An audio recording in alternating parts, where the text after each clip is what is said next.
Olá, meu nome é Lucila Marques e nós vamos falar agora sobre metamodelos. Agora nós vamos falar um pouco mais. O que a gente vai dizer agora é como a má utilização de algumas palavras na comunicação podem até arruinar uma negociação que a gente faz. É verdade, e a gente faz isso sem mesmo prestar atenção, sem imaginar, sem saber que nós estamos usando algumas palavras que não são bacanas. Nós vamos falar agora sobre distorções. E quando a gente fala de distorção, a gente está falando de pressuposições, de interpretações que a gente faz e muitas vezes não é verdade. Então, por exemplo, vou colocar algumas frases para a gente poder, juntos aqui, entender ou discutir um pouco melhor para ver como que seria uma outra forma de se colocar. Por exemplo, as coisas sempre demoram mais do que esperado.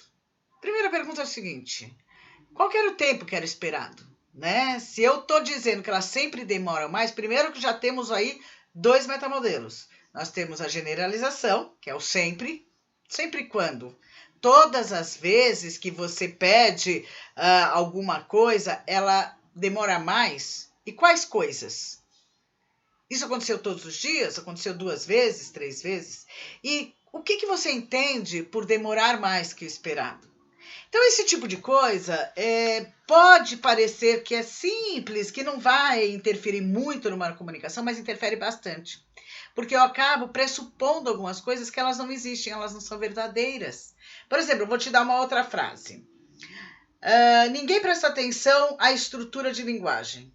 Então, a primeira pergunta seria assim: como você sabe que ninguém presta atenção na estrutura de linguagem? Segundo, estou generalizando de novo. Ninguém. O que significa prestar atenção na figura de linguagem para você? Porque pode ser para o outro, não seja isso, e ele não está fazendo de uma forma diretiva para você.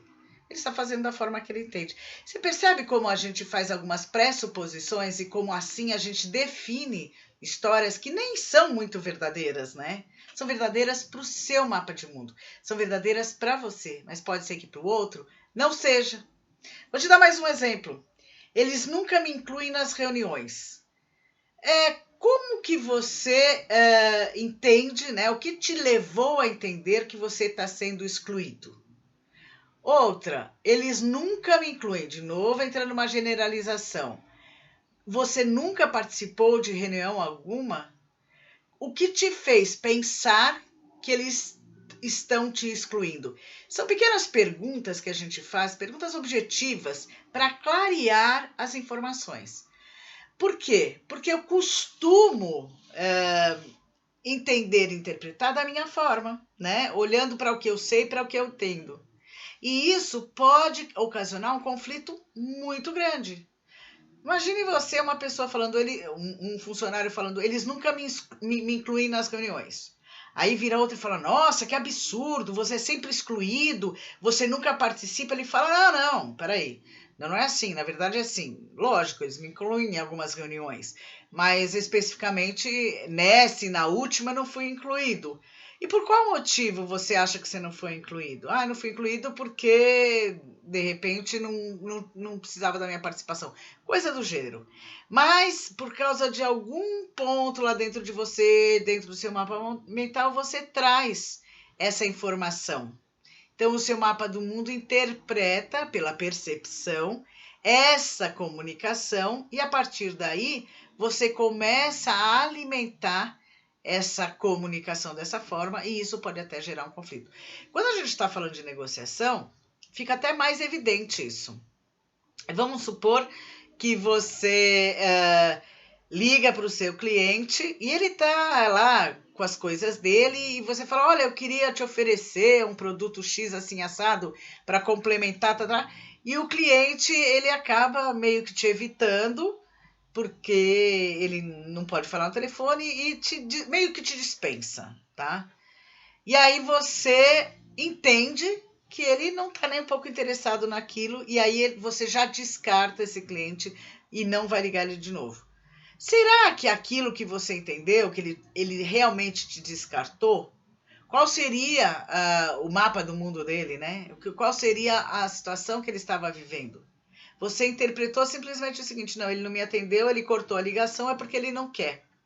Ou mesmo quando você está fazendo alguma negociação mais forte até na sua empresa e que você interpreta o que o outro está dizendo, você já transfere para a sua mente, já interfere naquela comunicação e traz uma resposta que nem era aquilo que o outro ia falar. Ou às vezes você até diz o que o outro nem estava pensando e você dá essa dica para ele. Isso é muito comum acontecer na hora que a gente está fazendo alguma negociação. Então, a minha dica é assim. Eu costumo dizer o seguinte, que a ignorância é uma bênção. Então, a partir de agora, comece a prestar atenção nas suas frases, nas suas colocações, nos seus relacionamentos e nas suas negociações. Quantas vezes você traz esse metamodelo de distorção, de pressuposição? Você pressupôs o que o outro ia dizer. E quando você começar a perceber que você está fazendo isso, comece a se perguntar: quem é que disse, quando você estiver usando uma generalização, e até assim, o que te levou a pensar sobre este assunto? Comece a deixar mais claro para você. E se alguém tiver também, quando você estiver fazendo um diálogo, uma conversa, alguém se utilizar dessa distorção, seja mais objetivo e faça uma pergunta mais objetiva para que você não tenha conflito na comunicação. Ok? Nós nos falamos por aí. Até mais!